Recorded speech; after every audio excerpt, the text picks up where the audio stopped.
Sapayev Muzaffar 2005-yil Xorazm viloyati Urganch shahar Temurmalik ko'chasi 49-uyda tug'ilganman.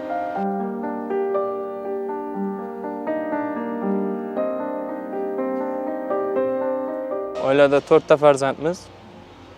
2 ta opam bor katta. Mendan katta bitta akam bor. Otam qorovul bo'lib ishlaydi, onam hamshira bo'lib ishlaydi. Maktabga berishgan. Maktabda ham shu ba'zi bir fanlarda yaxshi, ba'zi birlarda o'rtacha. Urush bo'lsa, o'rtoqlarim o'rtasida shu ustozlarga iloji boricha shu qo'ying, ota-onamga aytmang, shular men orqamdan yomon gap eshitmasin deb aytardim. Ustozlarim ham bo'pti, ikkinchi qaytarma deb aytardi. Shu harakat qilganman qo'ldan kelgancha. Men ota-onam men orqamdan gap eshitmasligiga matematikadan Romanov Bekzod degan ustozim bo'lardi. O'zini to'y kuni ham kelib o'rgatgandi bizga. Shu darajada kasbini, o'zini ishini yaxshi ko'rardi, yaxshi o'rgatardi. Biz ham shunga qarab shu bizaga kelib o'zini vaqtini ajratyapti, o'rganish kerak deb o'rganib vaqtida o'qiganmiz.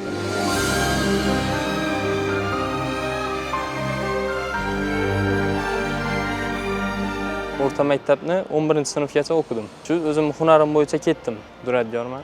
Akam mebelchida, ishlab shogird bo'lib pulab kelganda uyga. Men akamdan ko'rib, uyga yordam qilsa bo'ladi ekan degan xulosa chiqarganman. 5-sinfimdan boshlab qiziqib boshlaganman-da. O'zim mebel sexim bor, stanoklarim bor. Mukammal yasa bilaman mebel. O'ziga yarasha qiyinchiligi bo'ladi. Har bir narsani qilishdan oldin o'ylab tushunish kerak. Sabr, toqat, bir qiziqish bo'lishi kerak-da odamda. Matematikani yaxshi o'qiganim uchun uncha qiyin bo'lmagan. O'lchaman chiqarish kerak mebelni. Matematika kerak bo'ladi.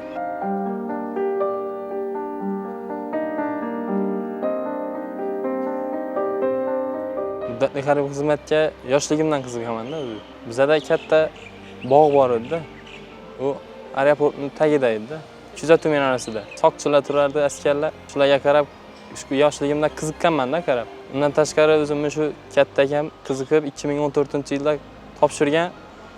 Ba'zi bir sabablarga ko'ra bora olmagan-da 1 yillikka. O'sha vaqtda ham aytganman, siz bora olmadingiz, xudo xohlasa men o'zim boraman deb. Dadam ko'pincha aytgan. Borki 1 yillik xizmatni o'tabki, dadam ham ba'zi bir sabablarga ko'ra 1 yillik armiyaga bora olmagan-da. Armonlarni amalga oshirish uchun ham kelganman-da. O'zimni ham qiziqishim bo'lgan, akam tomonlama ham, dadam tomonlama ham ularning ham orzu niyatlarini amalga oshirish uchun kelganman.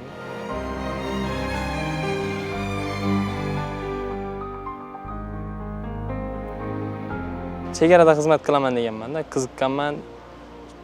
Boshqacha tuyulgan-da chegarada xizmat qilish. Chegarada yurish, davlatni qo'riqlash, o'ziga yarasha mas'uliyat-da. Hujjatlarni bergandan keyin o'sha bilan shahar mudofaa ishlari bo'limidan o'zlarimiz sakramiz deyishdi. Keyin bu yog'i 4-5 kun o'tmay telefon qilishdi ertalab. Men bordim, mudofaa ishlari bo'limida birinchi marta harbiy libosni biz kiydik, boshqacha tuyg'u bo'ldi-da. Keyin undan tashqari keldik xizmatga, harbiy libosda yuribmiz. Shunga yarasha bir g'urur, yana o'zimga bo'lgan ishonchim ortib, hammaga ham nasib qilmasligiga guvoh bo'lganman-da o'zim.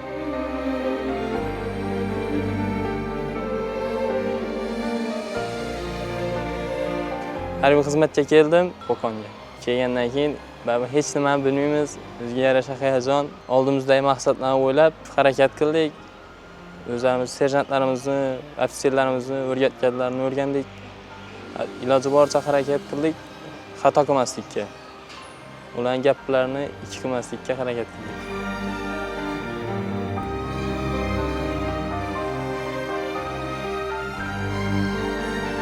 Qasamyod kunimni ota-onam intizorlik bilan kutgan. 20-aprel kuni bo'lgan. Darvozadan kirishgan. Faxriy qarovulga chiqqanman. Dadam ko'rganda, men ko'rmaganman, sahna ko'rinishini qildik, chiqib ketdik. Keyin qaytib keldim, dadam bilan ko'rishdim. Juda chiroyli chiqding deb aytayapti. Keyin onam bilan ko'rishdim, onam ham faxrlandim deyapti. Undan tashqari yana o'zimga ishonchim ortyapti. Faxrlanyapman-da. Shularning yuzini yorib qo'yganim uchun shu 1 yil davomida harakat qildim. Shu ota-onam yuzini yerga qaratmaslikka, yuzini yorib qo'yishga.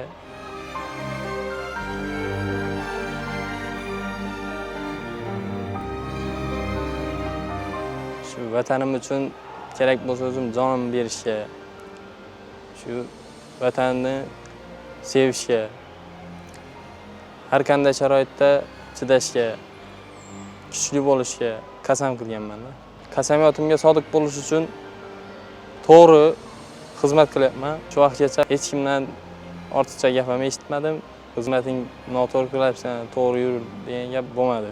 Qiyinchiliklarni yengib o'tish, sabr, toqat, o'ziga yarasha iroda, shu o'ziga ishonch avvalambor talab qiladi-da. Ishonching bo'lsa o'zingga, har qanday qiyinchilik yengib o'tsa bo'ladi. Shu o'z ismimga loyiq bo'lishni harakat qilyapman.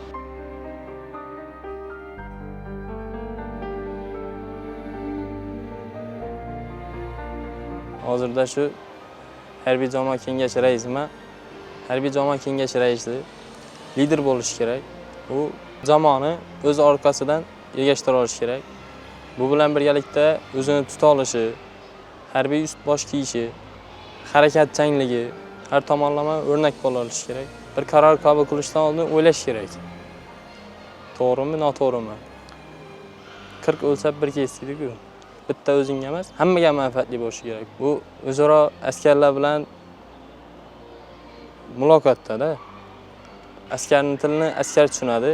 Birdamlikda nima bo'lyapti, masalan, bitta askar xomush yuribdimi, nima bo'lyapti senga? Baribir aytadi. Serjantga aytmasligi mumkin, ofitserga aytmasligi mumkin, kelib aytadi ekan. O'rtoq, bunday bo'lyapti. Tushkun kayfiyatda yurgan odam ham shu bitta odam kelib turib, nima bo'lyapti, nima qo'yapti deb so'rasa, aytib bersa, yengillashadi, o'zini bosadi. Shu birdamlikda shu xizmatni yakunlab, ota-ona oldiga yorug' yuz bilan boramiz-da. Bitta jamoamizda. Bir kishi hamma uchun, hamma bir kishi uchun. 5 barmoq birlashsa, hamma narsaga erishsa bo'ladi. Bukib bo'lmaydi. Bitta barmoq bukib bo'ladi. O'zi birlashish kerak.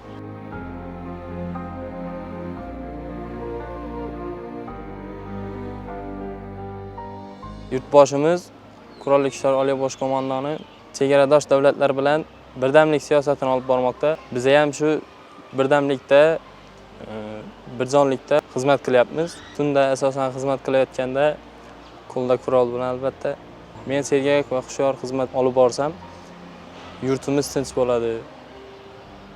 Shu osmonimiz musaffo bo'ladi degan o'y xayol o'tadi. Vatanda tinchlik bo'lsa, rivojlanish bo'ladi, o'sish bo'ladi. Tinch bo'lmagan yurtda shu avvalambor uyqu bo'lmaydi. Shu bemalol yurish olmaydi. Ko'chaga chiqishga qo'rqishadi. Tinchlik katta ne'mat. Uni asrash har bir fuqaro, har bir yigit kishining burchi.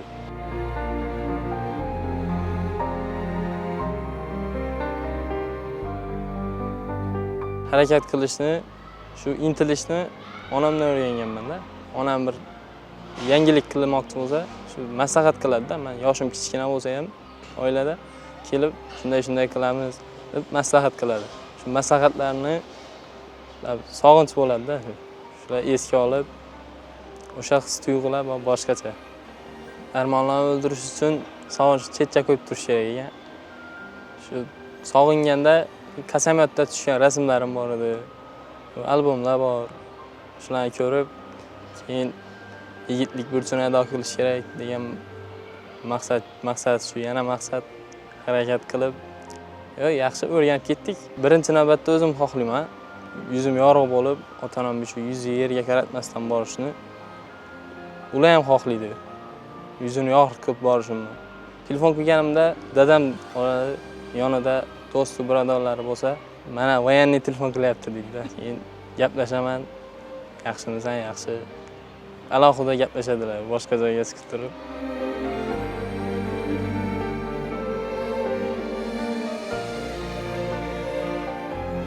Men shaxsiy fikrim, shu yigit kishiga 40 hunar oz. Ko'p narsa bilgani yaxshi. Qaram bo'lmasligi kerak-da. Shuning uchun ko'proq hunar, ko'proq bilim, harakat kerak-da. Yotgan odamga birov bir nima olib kelib bermaydi-da. Harakat qilsa, intilganiga, shu o'ylaganiga erishadi. To'xtab qolmasligi kerak. Shu bitta narsani qilaman dedimi, shu kunt qilish kerak. Kelajakda shu farzandli bo'lganda ham farzandlarni barcha savollariga javob bera olish kerak. Shu o'rnak bo'la olish kerak. Farzandlar undan faxrlanadigan darajaga kelish kerak. O'zim yutug'im shu sport sohasida Diplomlarim, medallarim, duradgorlikda shu o'zim sexim bor hozirda. Shu katta o'ziga yarasha daromad kelyapti. Harbiy xizmat bo'yicha kelsak, harbiy xizmatda shu eng katta yutug'im shu qurol ko'tarib jasorat bilan turish. Undan tashqari shu harbiy qism komandiri tomonidan rag'batlantirish oldim. Hamma yo'nalish bo'yicha faxriyorliklarim, o'ziga yarasha medallarim borda. Qilib ko'rmagan ishim bitta ovqat pishirish bor edi. Uni ham armiyaga kelib qilib ko'rdim. Asosan shu tug'ilgan kunlarda jamoaviy tadbirlar qilamiz. Qiziqishim bo'lgani uchun pishirib ko'rdim. 2-3 marta pishirdim, yaxshi. Jamoa o'tirib yeymiz, zo'r deyishadi. Shu vaqtgacha erishgan narsalarim 10 dan biri. Hali ko'p harakat qilamiz.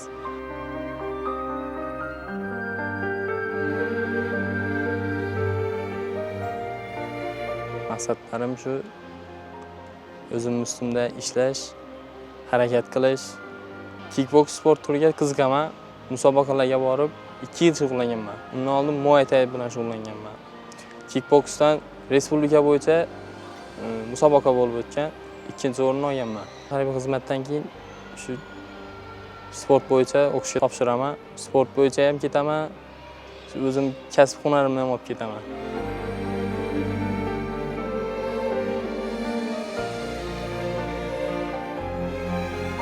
Ukalarimga ham tavsiya qilaman, kelishlarini, xizmat qilishlarini. Irodali bo'ladi, sabr toqatli, o'ziga ishonch ortadi. Kelish kerak, xizmat qilish kerak, ota-ona yuzini yorug' qilish kerak. Harbiy xizmatni o'tab ketsa ham, qolsa ham, baribir o'g'il bolaning o'ziga yarasha burchi bo'ladi. Yigitlik burchini bajargan bo'ladi. Biz shu vatanga loyiq farzand bo'lishimiz kerak. Vatanga xizmat qilishimiz kerak. Sergak, hushyor, shu o'ziga ishonch bilan harakat qilish kerak. Kuchli, irodali bo'lib, davlat chegarasi buzg'unchisini o'tkazmaslik kerak. Noqonuniy narsalarni o'tkazmaslik kerak. Bularning tagida asosida avvalambor yurtimiz tinchligi, osoyishtaligi, yurtboshimiz, Qurolli Kuchlar Oliy bosh qo'mondoni bizga bo'lgan ishonch yotadi. Shunga loyiq bo'lishimiz kerak, munosib bo'lishimiz kerak.